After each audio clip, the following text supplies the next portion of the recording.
First of all, I'd like to thank the organizers for having invited me to this Congress, especially Dr. Ioannidis and Henry for the confidence that I could contribute in some small way, and to Mr. Juan Carlos Sanchez Acosta for the indispensable logistical assistance. It's an honor to be here. The topic that I will focus on in this half hour is Raphael's influence on the work of the Flemish Romanists, as mediated by the activity of Tommaso Vincidor. During the introduction, I would like to display on the screen a magnificent design by Tommaso Vincidor to bring forth something of his style. Okay, we're waiting for the first slide.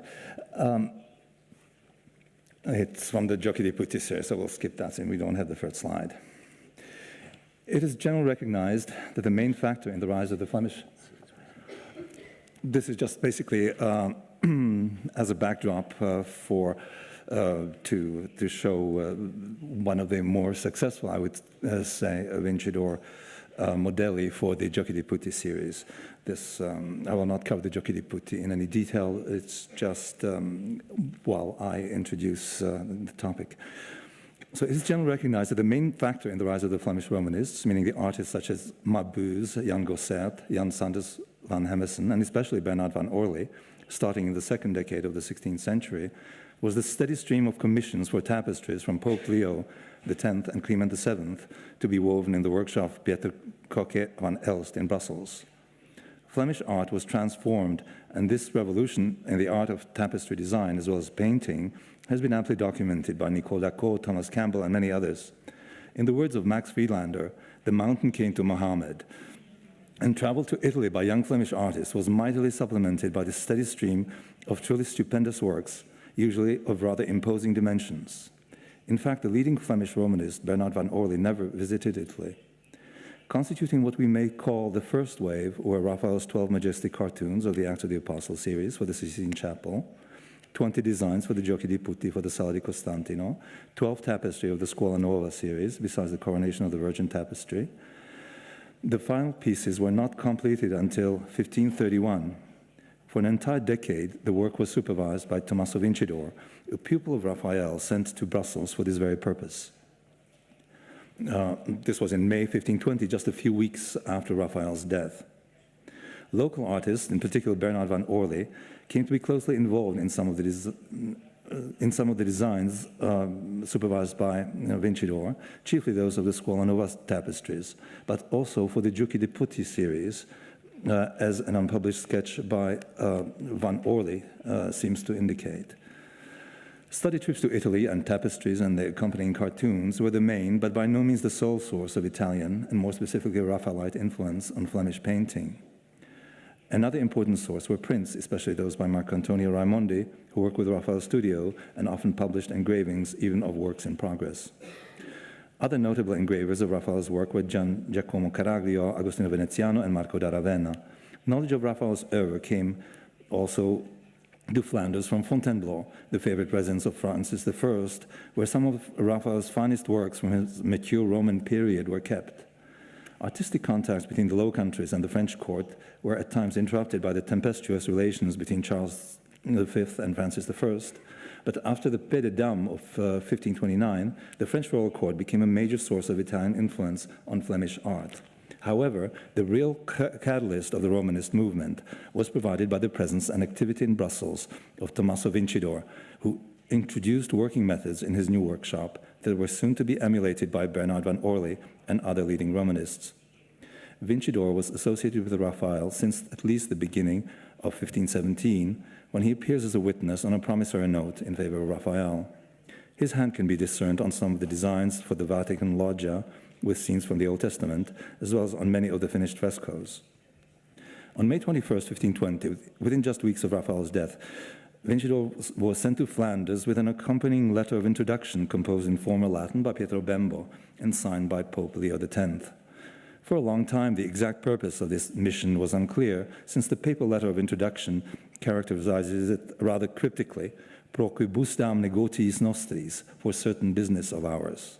Only with the discovery of a letter sent by Vincidor from Flanders to Pope Leo X, dated July 20th, 1521, and its publication by Grimm in 1874, and in facsimile by Mintz some 20 years later, it is no longer to be found, did the nature of the business become clear, namely to design the series of tapestries mentioned above, based on certain themes specified beforehand, and to oversee their production. In the second letter mentioned, Vincidor reports on progress on the 20 Giochi di Putti designs, and then reports that he had begun working on the letto, but could not proceed further until his request to be sent a likeness of the Pope, as well as that of his brother, Cardinal Giulio de' Medici, and of Cardinal Cibo, had been fulfilled. The likenesses of the first two should be taken from the oil painting in Florence by my master, that is, the famous portrait of Pope Leo and Cardinal Medici at the Uffizi Gallery. The tapestries of the Acts of the Apostles did not require the supervision of any pupil of Raphael. It has been suggested that it was precisely what was felt to be the less than satisfactory outcome of the weaving of the first series that prompted the Pope to ensure what we may call quality control at the point of production. Furthermore, the weavers for the first series seems to have taken certain liberties in relation to the cartoons sent by Raphael, for example, adding stars to the robe of Christ in the commission to Vita. It was probably felt that only strict on-site supervision could ensure both quality and strict adherence to the design submitted. As we shall see, Vincidor came to Brussels well equipped with designs taken from Raphael's studio to be used in his so-called inventions. These must have included all sorts of study drawings, modellos, and prints, one or two of which he gave to Albert Dieu at the occasion of their meeting in Brussels in July 1521. The request for the portrait sketches thus indicates that the design of the Letto di Paramento project had undergone significant evolution of the previous year, probably at Vincidor's own suggestion. Nothing except lack of these sketches was holding up the completion of the Letto. The designs of the other pieces, including the vision of Ezekiel and the meeting of the two Holy Families, were already complete. Vincidor explains to the Pope that he is confident that His Holiness would be pleased by the design he had made, when he appears along with two cardinals before the deity that sends you the grace of the Holy Spirit. That Vincidor needed to explain his composition to his patron shows the degree of creative freedom granted to him with respect to this important commission. In 1934,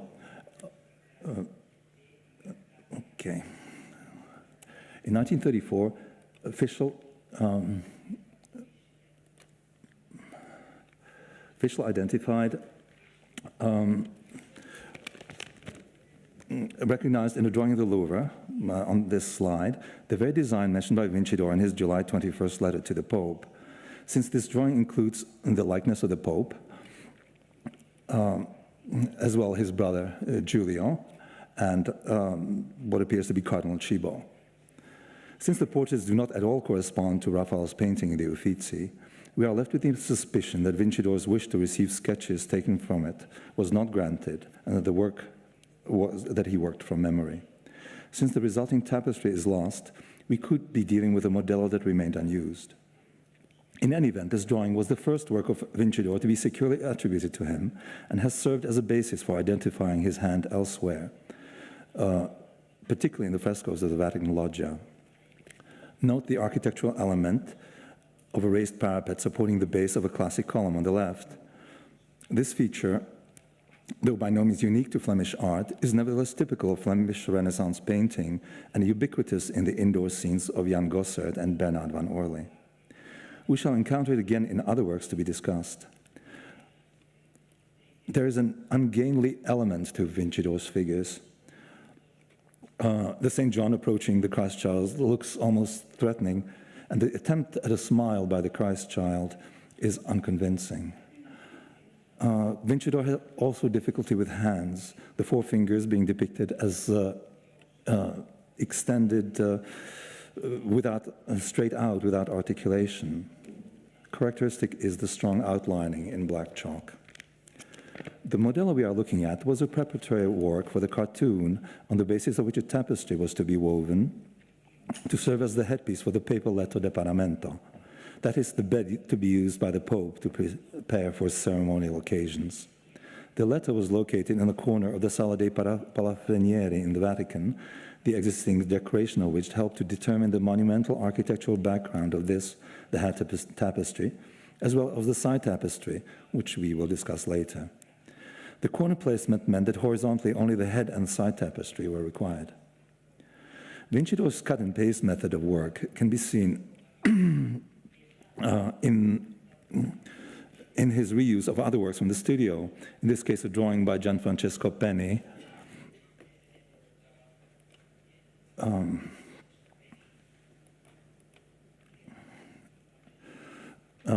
of the Adoration of the Magi, the upper part of which we see in our next slide. The treatment of the angels by Penny and by Vincidor makes for an interesting contrast. Vincidor must have brought with him some version of the Adoration to Brussels for use in weaving of one of the Scuola Nova series of tapestries. In the Scuola Nova tapestry, only the lower part was used, and the figures in the upper section of the drawing remained available for reuse in other works. The side tapestry of the Letto di Paramento has not survived either, but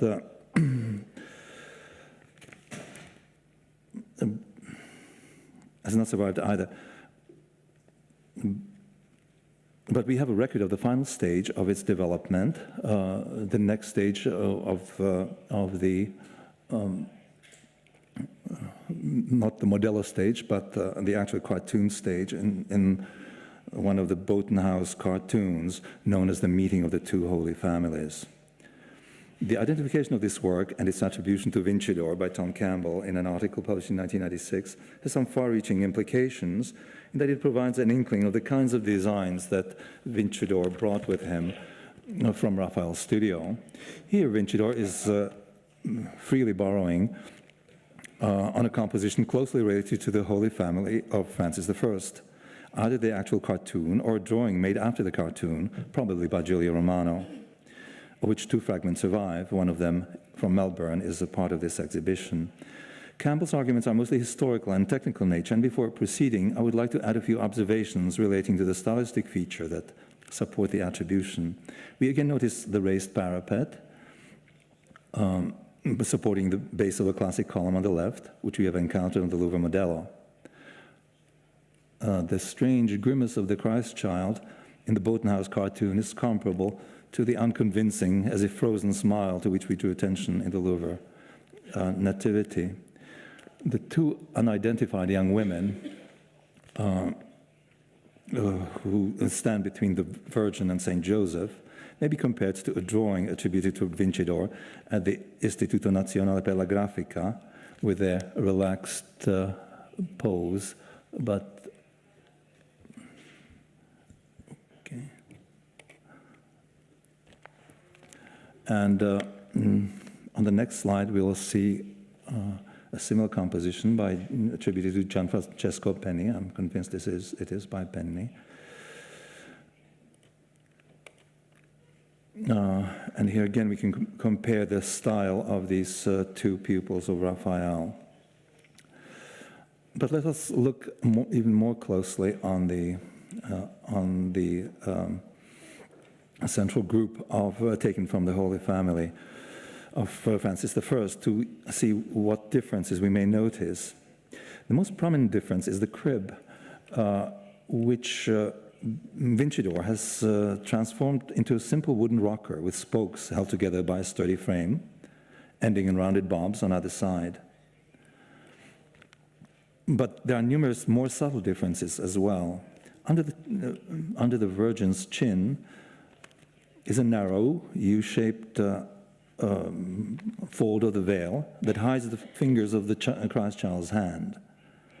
Whereas in the Louvre painting, this fold is semicircular and the child's fingers are visible. Furthermore, the Virgin is barefoot, while in the Louvre painting, she wears sandals.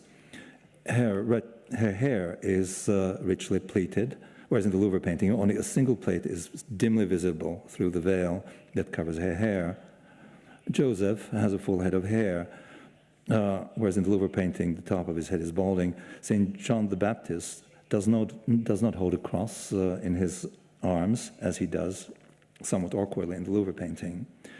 St. Elizabeth's overcoat is lined with a white fringe, of which there is no sign in the Holy Family of Francis I.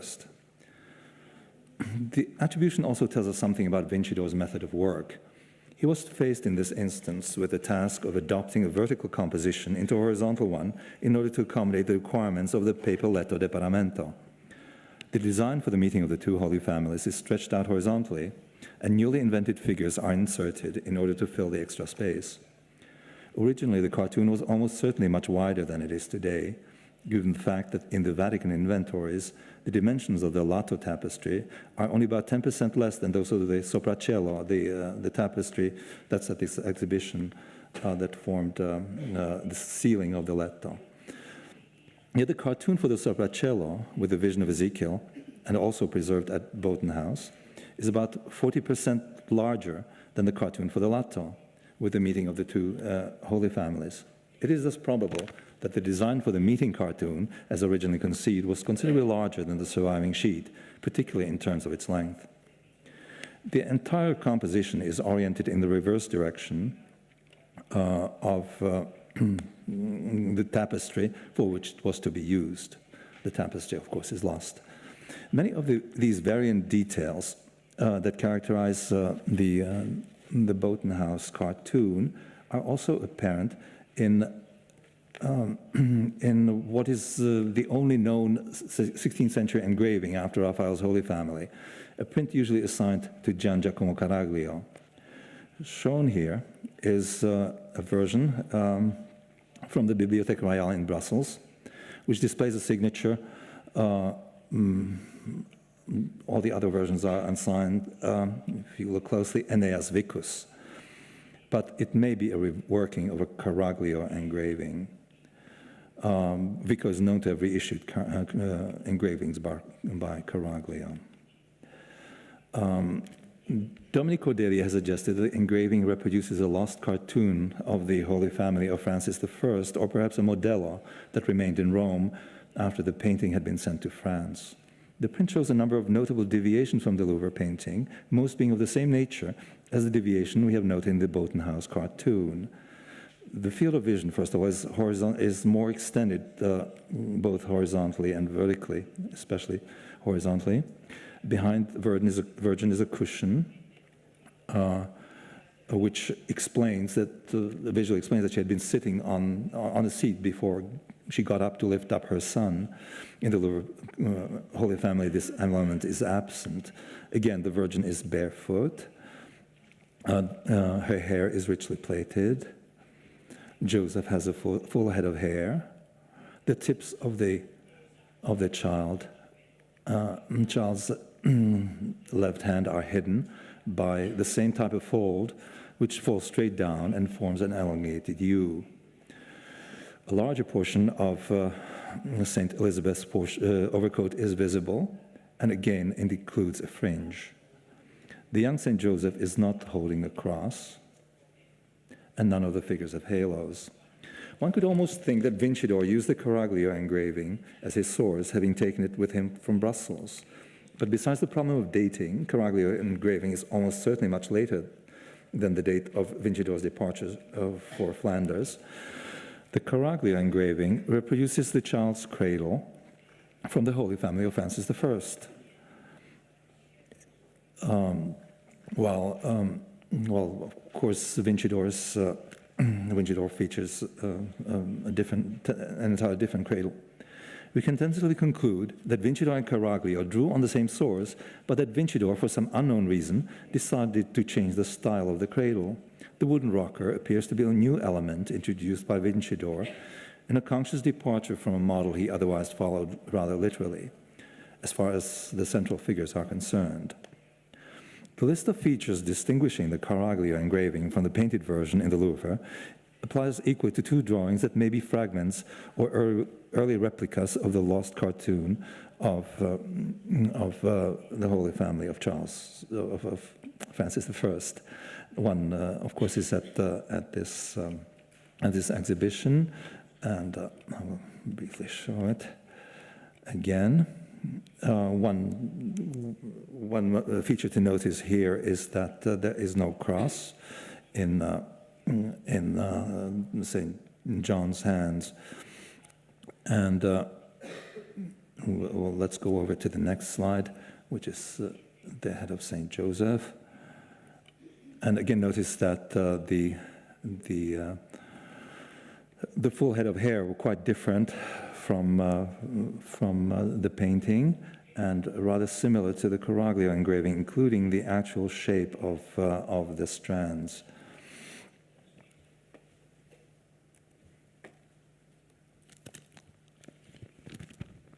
Despite its poor condition and reworkings, it is clearly a work of Raphael's studio, while the Melbourne fragment appears to be wholly the work of Giulio, working under Raphael's close supervision. The crossed arms of the background figure in the Melbourne fragment are drawn rather schematically, while the figures and the attitudes of the two children and the supporting hands of Saint Elizabeth are convincing in their dynamism and engaging in the emotional impact, the way she holds and supports her son. A significant omission is the cross, as we mentioned. Now, having examined the source material directly relating to Raphael's studio and to Vincidor, we shall now proceed to the way that Vincidor's designs for the Boughton House tapestry cartoons affected contemporary Flemish art. Among the clearest early examples of direct borrowing from Raphael's work is a Madonna with Child at the Groningen Museum in Bruges, which reproduces, with some variants, the two central figures from Raphael's Holy Family of Francis I. On the left is a much larger window with a typical Flemish landscape, a flight into Egypt.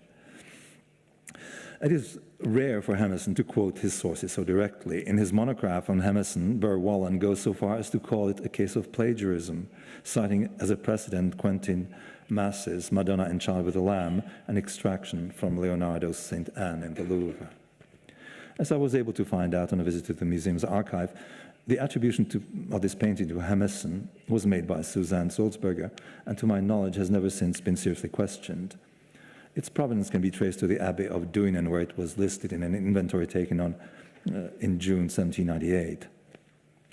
Burr Wallen postulates a visit by Hammerson to Fontainebleau in the period of lively artistic interchange that opened up between the Low Countries and France after 1529, where the Antwerp artist would have seen and perhaps sketched the Holy Family of Francis I as a basis for his own subsequent adaptation of its principal theme. As Wallen puts it, Jan transposes Raphael's figures into an unmistakably Romanist setting, replete with sturdy Flemish rocker and a typically northern landscape. Warren's solution, which has been implicitly accepted by practically all commentators on the Bruges Madonna, requires the presence of Raphael's Holy Family of Francis I at Fontainebleau in the early part of the 16th century. However, there is no compelling evidence that the painting was actually at Fontainebleau at the time, or at any time before the second decade of the 17th century. As I intend to show separately, a near contemporary chronicle of Blois states unequivocally that the painting was rediscovered in a garret of the castle of Blois in the second decade of the 17th century, during the years that Maria de' Medici was in residence there.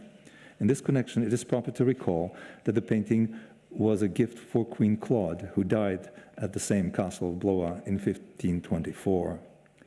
But we do not need to rely on the absence of the Holy Family of Francis I from Fontainebleau in order to decide where Hammerson might have gotten his Raphaelesque inspiration.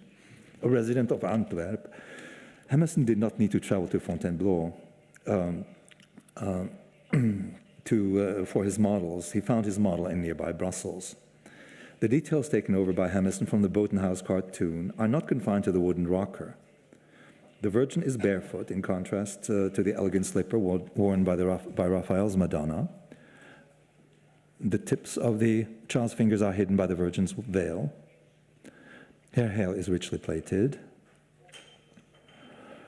The very same difference is from the Louvre painting we found in the Caraglio engraving and in the Boughton House cartoon. We therefore cannot dismiss such differences, minor as they might be, as legitimate inventions by a Flemish artist seeking to assimilate Italian influence into his new milieu. The Hemessen Madonna with the wooden rocker appears once more in a Holy Family at St. Jacobskerk in Antwerp. Here it is in situ, photographed by myself. And the next slide will show the painting in greater detail. The painting is presently dated to the 1530s, but the loincloth and the Christ child, unless added later, would make it post-Tridentine after 1565. Its provenance prior to donation to the church in 1854 is unknown. The inscription beneath the painting attributes it to Bernard van Orly, but such an attribution is clearly untenable. In his catalogue of the Groningen Museum, Dirk de Vos assigned it to the Circle of Hemessen based on the observation that the Antwerp Holy Family shows the same divergences in detail from Raphael's original as the Madonna with Child in Bruges. De Vos recognized features peculiar to Hemessen in the treatment of the figures, the facial types, and the depiction of draperies, yet noted the stiffer treatment overall and the harsher contrast of light and shadow in comparison with the Bruges painting. From this he deduced that the Antwerp Holy Family is most likely a studio copy of a lost prototype by Hemessen. This would mean that Hemessen's Madonna with Child was extracted from a larger work of his, now lost, comprising by analogy the entire Holy Family as portrayed by Raphael, but with further divergences from the original. The existence of the Antwerp Holy Family complicates matters somewhat. We can no longer postulate a direct borrowing from the Botenhaus cartoon. After all, Hemessen's wooden rocker, though very similar, is not entirely identical to the one drawn by Vincidor, but seems to have been copied from the Antwerp Holy Family.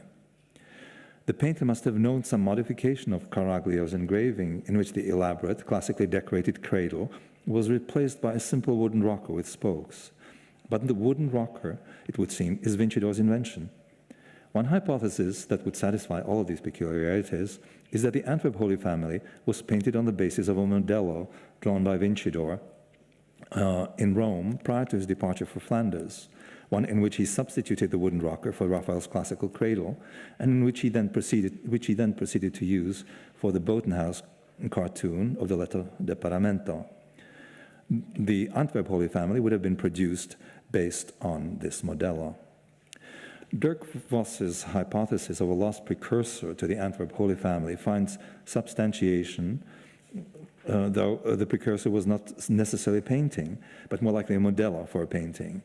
We can get a glimpse of the appearance of the presumed modello by examining an engraving in the collection of the Feste Coburg Museum in Germany that closely corresponds with the painting, but appears superior in design. Okay.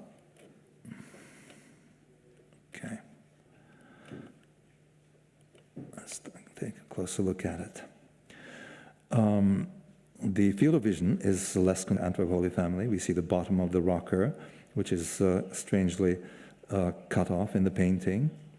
Above the angel stirring flowers, we see a classical parapet supporting a column. The spatial arrangement of the engraving generally can be described as more in line with the usual compositional practices for such works. Quite likely the painting was cut off at the bottom. I mean, the Antwerp Madonna Holy Family was cut off at the bottom and at the top at some point in the course of its history. A remarkable divergence can be seen in the brooding figure of Saint Joseph, which in the Antwerp painting is rendered with remarkable skill and diligence. Let's go back to it for a moment. We haven't really shown Saint Joseph properly. It is probably the funnest part of the painting.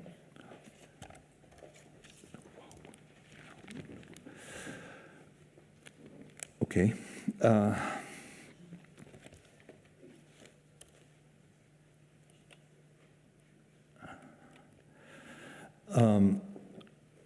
We have another similar composition from Bilbao. Okay, which shows again dependence on on the proposed Vincidor Modella. Again, we have somewhat larger field of view, a more developed parapet, and I would say that the children are more successfully done, and possibly go back to the Melbourne fragment, certainly they're closer than in the Antwerp Holy Family. The cradle is the same shape, even though it is decorated. It was, for a long time, the museum attributed to Giulio Romano, but this is, of course, not possible.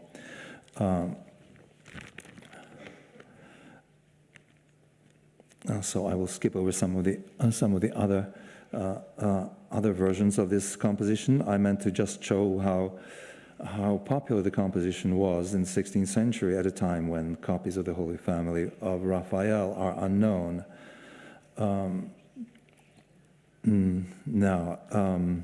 The lost Vincidor Modella had a wide-ranging influence, and this slide shows a painting that is here in the Prado of the Holy Family. It's been noticed, its inspiration by the Holy Family of Raphael has been noticed, but the angel is clearly taken from the Boughton House cartoon, from Vincidor's Meeting of the Holy Families. Freelander asserted that the picture partakes of the spirit of Raphael, and it does. The second of the Boughton House cartoons, the so-called Vision of Ezekiel, next slide, here is designed by Vincidor, based on a model in the Pitti Palace. And it was, again, had an impact on Flemish art, and there is a derivation by Pieter Kokke, the son of Pieter Kokke van Elst, which shows this really the same composition with some influence of Dürer in the formation of the clouds, and must have been inspired by the Finnish tapestry because of the orientation of the figure. So we almost nearing the end now. A further example of influence of compositions, Italian compositions, possibly compositions brought by Vincidor to Brussels, is an engraving by Marcantonio Raimondi, which shows an unknown painting, if it was ever painted, of Saint Anne. And this composition was then inspired of Van Orley painting, which is now in Berlin after having been at Kassel for many years. I have not succeeded in obtaining a good color photograph in time. It is interesting to note how Orley adapted the angel from the St. Catherine in the print. He, in fact, needed to change the iconography. The baptismal font was no longer relevant. The baptismal font was probably included in the engraving or in the painting on the basis of which the engraving was made, as in relation to the baptism of the Dauphin, the son of Francis I. So I think we can conclude here. I had some more to say, but maybe next time. Thank you. Yeah, it's clearly a very rich subject.